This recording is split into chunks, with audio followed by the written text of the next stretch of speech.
Everyone and welcome to easy electrical. তো আজকে আমরা ক্লাস করব ফিজিক্সের, ঠিক আছে। So this is our first class. যারা ক্লাস 11-12 ফিজিক্স পড়েছো অথবা উচ্চ মাধ্যমিক বা মাধ্যমিক লেভেলেও পড়াশোনা করেছো ফিজিক্স নিয়ে, তারা এটা সম্বন্ধে তাদের কিছু না কিছু আইডিয়া থাকবে। তো দেখো, আমাদের যে জিএস কোর্সটা লঞ্চ হয়েছে, তো সেই জিএস কোর্সের ব্যাপারে তোমাদের কিছু পয়েন্ট আমরা ডিসকাস করে নিই, তারপর আমরা এগোতে থাকবো। তো দেখো, ফার্স্ট পার্টটা যেটা রয়েছে সেটা হচ্ছে যে আমাদের 15th এপ্রিল, ওকে, 15th এপ্রিল পর্যন্ত কিন্তু আমাদের ডিসকাউন্ট থাকছে 50+10%-এর উপরে। নাও আমাদের যে আজকে সাবজেক্টটা পড়বো তার মধ্যে কী কী লিস্ট অফ সাবজেক্টস আছে সেটা আমাদের জানতে হবে। তো আমাদের লিস্ট অফ সাবজেক্টসের মধ্যে জিএস কোর্সের মধ্যে এই পার্টগুলো আমরা ইনক্লুড করেছি, ঠিক আছে। তো তোমরা এখানে দেখতে পাচ্ছ আমাদের যে সাবজেক্টগুলো রয়েছে তার মধ্যে এর মধ্যে দেখো যে সাবজেক্টগুলো আমরা ইনক্লুড করেছি সেগুলো হচ্ছে 1 নম্বর হিস্ট্রি, 2 নম্বর geography, economy, polity, environment, computer science, GK and current affairs. আজকের যে ক্লাসটা হচ্ছে বেসিক্যালি সায়েন্সের উপর 3টে পার্টে আমরা ভাগ করব। একটা হচ্ছে ফিজিক্স, একটা হচ্ছে কেমিস্ট্রি, একটা হচ্ছে বায়োলজি, ঠিক আছে। তো আজকে ফার্স্ট ক্লাসটা হবে আমাদের ফিজিক্সের উপর, ঠিক আছে। তো এইটার উপর ভিত্তি করে এবার আমরা আস্তে আস্তে এগোবো এবং প্রত্যেক দিন আমাদের এই সাবজেক্টগুলোর একটার উপর ক্লাস হতে থাকবে। তো দেখো, আমাদের যে জিএস ক্লাস, সো জিএসের এটা ফার্স্ট ক্লাস, সেখানে আমরা ফিজিক্সের ক্লাসটা নিয়ে একটু পড়াশোনা করব। তো ফিজিক্সের মধ্যে সবার ফার্স্টে আমরা যে চ্যাপ্টারটা পড়ব সেটা হচ্ছে আমাদের কাছে what is the physical quantity and what is the dimensions, ঠিক আছে, ইউনিটস অ্যান্ড ডাইমেনশন। তো ফিজিক্যাল কোয়ান্টিটি মানে কি, আমরা বাংলায় যেটাকে ভৌত রাশি বলে থাকি। জেনারেলি যে কোনো ফিজিক্যাল কোয়ান্টিটির কথা যখন তুমি বলবে সেটাকে আমরা কোনো না কোনোভাবে মাপতে পারবো, ঠিক আছে। যেমন ফর এক্সাম্পল, আমি যদি একটা ইয়ের কথা বলি, ধরো তোমার কাছে একটা কি বলবো ডিওড্রেন্ট আছে বা ধরো একটা সেন্ট আছে। তো তুমি সবসময় কাকে মাপতে পারো, যে তোমার যে সেন্টটা তুমি কিনে নিয়ে এসছো বা পারফিউমটা তুমি কিনে নিয়ে এসছো তার একটা ওজন আছে, রাইট। তো তুমি আইদার তার ওজনটাকে মাপতে পারো, কিন্তু এবার বলো তো, যদি সেই সেন্টের গন্ধটা তোমার কাছে আছে, তুমি কি গন্ধটাকে কোনোভাবে পরিমাপ করতে পারো? তো সেন্টের গন্ধটাকে কিন্তু আমরা কখনো মাপতে পারি না। সো একাধারে ধরো সেন্টের যে অ্যামাউন্ট সেটা আমরা মাপতে পারি আর সেন্টের গন্ধটা মাপতে পারি না। তো তুমি এখান থেকে বুঝতেই পারছো যে কোনটা হবে ভৌত রাশি আর কোনটা হবে ভৌত রাশি নয়। তো ভৌত রাশি বলতে গেলেই আমাদের কাছে সবার আগে ক্লাসিক্যাল ফিজিক্সের দুটো টার্ম বুঝতে হয়, that is matter and what is energy. তো ম্যাটার এবং এনার্জি হচ্ছে সবথেকে গুরুত্বপূর্ণ প্যারামিটার এবং এই দুটোকে কোনোভাবে সৃষ্টি এবং ধ্বংস করা যায় না। ওই জন্য আমরা শক্তির নিত্যতা সূত্র, ভরের নিত্যতা সূত্র এগুলো আমরা পড়েছি। তো ফিজিক্যাল কোয়ান্টিটি কোনগুলো, যেগুলোকে আমরা মাপতে পারবো 1 নম্বর, আর 2 নম্বর হচ্ছে যেগুলো পদার্থের এলিমেন্ট এবং তার যে প্রপার্টি অফ এনার্জি, ঠিক আছে, এলিমেন্ট এবং এনার্জির উপর ডিপেন্ডেন্ট হবে, সেগুলোকে আমরা বলবো তার ভৌত রাশি হিসাবে, ফিজিক্যাল কোয়ান্টিটি হিসাবে। নাও এই ফিজিক্যাল কোয়ান্টিটির পরে আমরা যদি পরের পার্টটা নিয়ে ডিসকাস করি, that is what is the units, ঠিক আছে। ফিজিক্যাল কোয়ান্টিটির পরে আসে হচ্ছে ইউনিটস। এবার ইউনিট কী জিনিস, দেখো আমরা যখনই কোনো জিনিসকে মাপি, ধরো ওজন মাপছি বা দূরত্ব মাপছি, যাই মাপি তার জন্য একটা একক ব্যবহার করা হয়, ঠিক আছে। ইউনিটস মানে হচ্ছে বাংলায় যেটাকে আমরা একক বলে থাকি। এবার ইউনিটস বেসিক্যালি দুটো রকমের হয়, একটাকে আমরা বলে থাকি হচ্ছে ফান্ডামেন্টাল ইউনিটস, একটাকে বলা হয় হচ্ছে ডিরাইভড ইউনিটস। ফান্ডামেন্টাল কোনগুলো, যেগুলোর হেল্পে আমরা অন্য কোনো এলিমেন্টকে মাপতে পারি, যার জন্য সেপারেট ইউনিটসের দরকার পড়ছে, ঠিক আছে। এরা নিজেরাই স্বাবলম্বী, ফান্ডামেন্টাল ইউনিটস আর নিজেরাই স্বাবলম্বী। তো ফর এক্সাম্পল কোনগুলো, আমরা বেসিক্যালি মাস, লেন্থ এবং টাইম এই তিনটেকেই ফান্ডামেন্টাল ইউনিটসের মধ্যে ফেলি। এবং ডিরাইভড ইউনিট কোনগুলো, যেগুলোর জন্য ফান্ডামেন্টাল ইউনিটসেরই দরকার পড়ে, ফান্ডামেন্টাল ইউনিট ছাড়া সেগুলো আমরা বার করতে পারি না, সেগুলোকে আমরা বলে থাকি ডিরাইভড ইউনিটস। এবার ক্লাসিফিকেশনের দিক দিয়ে দেখতে গেলে জেনারেলি 3টে টাইপের আমরা এখানে এক্সাম্পল দিয়েছি, that is velocity, acceleration and force, right. Velocity মানে আমরা জানি সরণ বাই সময়। সরণকে আমরা সবসময় কী দিয়ে লিখে থাকি, ধরো ভেলোসিটি যদি ভি হয়ে থাকে সেটাকে আমরা s/t দিয়ে লিখি। নাও এস যেটা সরণ সেটাকে আমরা বেসিক্যালি মিটার দিয়ে লিখি, আর সময়কে আমরা সেকেন্ড দিয়ে লিখি। তো মিটার পার সেকেন্ড হচ্ছে ভেলোসিটির ইউনিট। তো দেখতেই পাচ্ছ ফান্ডামেন্টাল ইউনিট সেইগুলো যার জন্য কোনো আলাদা করে এককের দরকার পড়লো না, ডিরাইভড ইউনিট সেইগুলো যেগুলোকে অন্য ফান্ডামেন্টাল ইউনিটসের হেল্পেই তৈরি করতে পারলাম। So this is our second part. এবার দেখো এখানে আরও 2-4টে পয়েন্ট আমরা মেনশন করেছি যে বিভিন্ন পদ্ধতিগুলোর মধ্যে কী কী আছে। ফার্স্ট অফ অল তোমরা শুনে থাকবে সিজিএস, এসআই এবং ফুট পাউন্ড সেকেন্ড, এফপিএস। তো বিভিন্ন সিস্টেমসে বিভিন্ন ইউনিটস, তোমাদের এটা সম্বন্ধে আইডিয়া তো অবশ্যই আছে। এবার দেখো কিছু ইউনিট যেগুলো আমরা ভুলে যাই, বারবার মনে রাখতে হয়, যেমন ফোর্সের ইউনিট ডাইন, প্রেসারের ইউনিট 9 পার সেন্টিমিটার স্কোয়ার, ওয়ার্কের ইউনিট আর্গ, পাওয়ারের unit erg per second. So these are all in CGS. তার করসপন্ডিং যে এসআই ইউনিটসগুলো এখানে লেখা রয়েছে, newton, newton per metre square, joule, watt, এগুলো।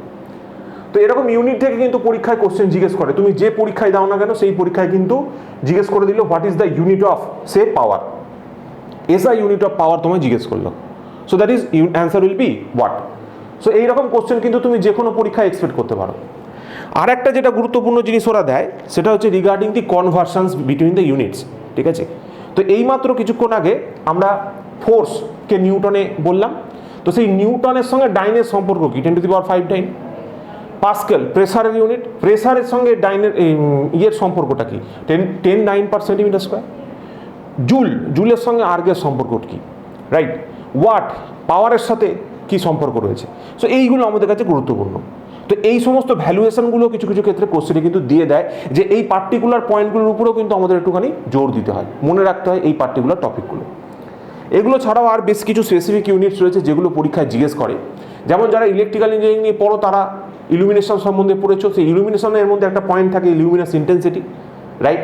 সো সেই ইলুমিনাস ইন্টেন্সিটির ইউনিট ক্যান্ডেলা তোমরা জানবে, অ্যাঙ্গেলের ইউনিট রেডিয়ান, আর সলিড অ্যাঙ্গেলের ইউনিট হচ্ছে স্টেরেডিয়ান। এবার সলিড অ্যাঙ্গেল ব্যাপারটা কি, ধরো তুমি একটা বরের টোপর নিয়েছো, ঠিক আছে। এবার এই বরের টোপরটাকে তুমি যদি মাঝখান থেকে কেটে দাও এই বরাবর, তাহলে একটা সার্কুলার অ্যাঙ্গেল তৈরি হয়। Now that circular angle is nothing but your solid angle. এই সার্কুলার অ্যাঙ্গেলটাকে আমরা বেসিক্যালি সলিড অ্যাঙ্গেল বলে থাকি। তো সলিড অ্যাঙ্গেলের ইউনিট হচ্ছে স্টেরেডিয়ান। তো এখানে আমি সেই ইউনিটগুলো নিয়ে ডিসকাস করেছি যেগুলো এক্সামিনে আসে এবং মোস্ট প্রবাবলি তুমি পড়লে তোমার কাজে আসবে। এছাড়াও আরও অনেক ইউনিট আছে যেগুলো তোমরা অবশ্যই যে কোনো বইয়ের হেল্পে তো জানতে পারবে। লাস্ট যে পার্টটা আমাদের পড়ে থাকে সেটা হচ্ছে ডাইমেনশন সম্বন্ধে, ঠিক আছে। ডাইমেনশনটা অ্যাকচুয়ালি কি, ডাইমেনশনটা বেসিক্যালি হচ্ছে আমরা যে বিভিন্ন ফিজিক্যাল কোয়ান্টিটিগুলোকে দেখলাম, ভৌত রাশিগুলোকে দেখলাম, দ্যাট ফিজিক্যাল কোয়ান্টিটিগুলোকে আমরা in terms of fundamental units derive করতে পারি, যেমন মাস, লেন্থ, টাইম ওর বেসে ডিসকাস করতে পারি। তো সেই ডিসকাশনটাকেই আমরা বলে থাকি আমাদের কাছে ডাইমেনশন হিসাবে। যেমন ফর এক্সাম্পল যদি ফোর্সকে দেখি, ফোর্স মানে হচ্ছে পি ইকুয়াল টু এমএফ, যেখানে এম এর জন্য আমরা জানি যে ক্যাপিটাল এম দিয়ে লেখা হয়। F that is acceleration, acceleration মানে আমরা জানি rate of change of velocity, V minus U by T. আবার এটা যদি একটা ভেলোসিটি হিসেবে ধরি তো এটাকে আলটিমেটলি আমি কি লিখতে পারি, এস বাই টি টার্মসে লিখতে পারি, or S by T square টার্মসে লিখতে পারি। That means length divided by T square. তো দেখো length divided by T square আর length T to the power -2। তো এখান থেকে আমাদের এই মাত্রাটা চলে এলো। তো why this dimensions are important, because এখান থেকে ডাইমেনশন লেস কোয়ান্টিটি নিয়েও তোমাদের পরীক্ষা কিন্তু কোশ্চেন জিজ্ঞেস করে। নাও out of the following options which of the option is a dimensionless quantity. For example তোমাদের অ্যাঙ্গেল দেওয়া রইলো, তারপর দেওয়া রইলো হচ্ছে গিয়ে ধরো ফোর্স, তারপর দেওয়া রইলো হচ্ছে ধরো তোমার pressure, none of this. So angle is a dimensionless quantity. How angle is a dimensionless quantity? অ্যাঙ্গেলকে বেসিক্যালি আমরা বুঝতে গেলে দেখো, ধরো এইটা একটা আমি ছোট আর্ক কনসিডার করছি, ঠিক আছে, ছোট আর্ক কনসিডার করছি। এই মাঝখানে যে অ্যাঙ্গেলটা থাকে সেটাকে যদি থিটা ধরা হয়, এই আর্কের লেন্থ যদি এস হয়, এটা যদি আর রেডিয়াস হয়, আমরা জানি S is equal to R theta, right, or theta is equal to S by R. এটা আরও ভালোভাবে বুঝতে গেলে এই এস এর ভ্যালুটা যদি খুব ছোট হয় তাহলে we can consider this as a straight line. আমরা একটা স্ট্রেট লাইন হিসেবে ধরতে পারি। যখনই আমরা একটা স্ট্রেট লাইন হিসেবে ধরবো, দেখো এইটা হয়ে গেছে আর, এইটা হয়ে গেছে থিটা, রাইট। তাহলে সাইন থিটা বার করতে যাও কি হবে, এস বাই আর হবে। এবার থিটার ভ্যালু খুব ছোট হলে সাইন থিটাকে থিটার সঙ্গে সমান লেখা যায়, তারপরে থিটা সমান সমান আমরা লিখতে পারি এস বাই আর। দেখো উপরেও লেন্থ আছে, নিচেও লেন্থ আছে, that means it is a dimensionless quantity. মানে এর জন্য যে ডাইমেনশনটা বেরোয় তার ভ্যালুটা কত আসে, 1 আসে। So this is an example of dimensionless quantity. Similarly তুমি স্টেরেডিয়ান যেটা ছিল আমাদের কাছে, ঠিক আছে, দ্যাট ইজ অলসো আর ডাইমেনশনলেস কোয়ান্টিটি, ঠিক আছে। এবার এটা হয়ে গেল আমাদের কাছে অ্যাবাউট ডাইমেনশনস। তো ফার্স্ট চ্যাপ্টারের 3টে পয়েন্ট আমরা ডিসকাস করলাম। এবার এই 3টে পয়েন্ট ডিসকাস করার পরে আমরা একটা ছোট্ট প্রবলেম করব, যে প্রবলেমটা আমাদের বুঝতে সাহায্য করবে যে কিভাবে আমরা এই যে আমাদের এই পড়াশোনাটা কমপ্লিট হয়েছে কিনা, আমাদের আন্ডারস্ট্যান্ডিংটা অ্যাকচুয়ালি ডেভেলপ করেছে কিনা। তো দেখো এখানে একটা প্রবলেমে কি দিয়েছে, এখানে প্রবলেমে দেখো তোমাকে বলেছে একটা ইকুয়েশন দিয়ে দিয়েছে। সেই ইকুয়েশনটাতে কি করা আছে, বলা আছে যে টি হচ্ছে সময়, এক্স হচ্ছে ডিস্টেন্স, তাহলে পি কিউ আর এদের ইউনিট কি হবে? ঠিক আছে, ভিডিওটা পজ করো, কোশ্চেনের অ্যান্সারটা নিজে করার চেষ্টা করো। এবার আমি সলিউশনটা বলছি। দেখো, তুমি যখন ধরো বাজারে গেলে, ঠিক আছে, তো বাজারে গিয়ে ধরো কোনো একটা জিনিস কিনতে গেলে, তখন তাকে দোকানে গিয়ে বললে যে দাদা আমাকে 100 টাকার জিনিস দাও। তাহলে ও 100 টাকার জিনিসের মধ্যে ধরো চাল ডাল আটা মিলিয়ে ও তোমাকে কি করবে, 100 টাকার মধ্যেই ধরো 50 টাকার চাল দিল, 25 টাকার ডাল দিল আর 25 টাকার আটা দিল। তার মানে তুমি এখানে এটা হিসাব করে দেখো, এটা যদি 100 টাকার জিনিস হয়ে থাকে তো that it is also equivalent to 100, মানে ইউনিটটা কত হবে? টাকা। এটা 100 টাকা হলে এটা 50 টাকা, এটা 25 টাকা, এটা 25 টাকা। মানে আলটিমেটলি এটা যদি তোমার সেকেন্ডে হয়ে থাকে তাহলে এইটাও তোমার সেকেন্ডে হবে, এইটাও তোমার সেকেন্ডে হবে এবং এটাও তোমার সেকেন্ডে হবে, রাইট? কারণ 100 টাকা মানে কি 50 টাকা প্লাস 25 টাকা প্লাস 25 টাকা, তাহলে 100 টাকা টোটাল সামেশন হচ্ছে। তার মানে প্রত্যেকটা সেকেন্ডকে অ্যাড করলেই তো একটা সেকেন্ড পাওয়া যায়। তার মানে এখান থেকে তুমি ডাইরেক্টলি বলতে পারবে যে পি এর ইউনিটটা কি? সেকেন্ড। না এবার তোমাকে যদি কেউ বলে কিউ এর ইউনিট কি, তো কিউ সমান সমান কিউ এক্স এর ইউনিট কার সঙ্গে সমান? সেকেন্ডের সঙ্গে। তাহলে কিউ এর ইউনিট কার সঙ্গে সমান হবে? সেকেন্ড পার মিটারের সঙ্গে সমান হবে। সিমিলারলি এখানে যদি বলে আর এক্স স্কোয়ার সমান সমান সেকেন্ডের ইউনিটের সঙ্গে সমান, তাহলে আর সমান সমান কি হবে? সেকেন্ড পার মিটার স্কোয়ারের সঙ্গে সমান হবে, কারণ এখানে দেখো এক্স ইজ ইন মিটার্স বলেছে। সো দেখো ভেরি ইজিলি কিভাবে একটা জাস্ট বেসিক আন্ডারস্ট্যান্ডিং থেকে এইরকম ছোটোখাটো অঙ্ক আমরা করতে পারবো। ঠিক আছে, তোমাদের পরীক্ষায় হয়তো মাল্টিপল ডাইমেনশনস বা ইউনিট বার করতে দেবে না, but this can be done. বিভিন্ন লেভেলে কিন্তু কোশ্চেন আসতে পারে। So this was our first class regarding this chapter. এবার তোমাদের যদি কোনো কোশ্চেন থাকে তোমরা অবশ্যই আমাদের কমেন্ট বক্সে লিখবে, ঠিক আছে? সো ফর এনি ডাউটস তোমরা অবশ্যই এই ভিডিওটার কমেন্ট বক্সে লিখবে এবং যদি কোনো কোশ্চেন্স থাকে তাহলে ইলেকট্রিক্যাল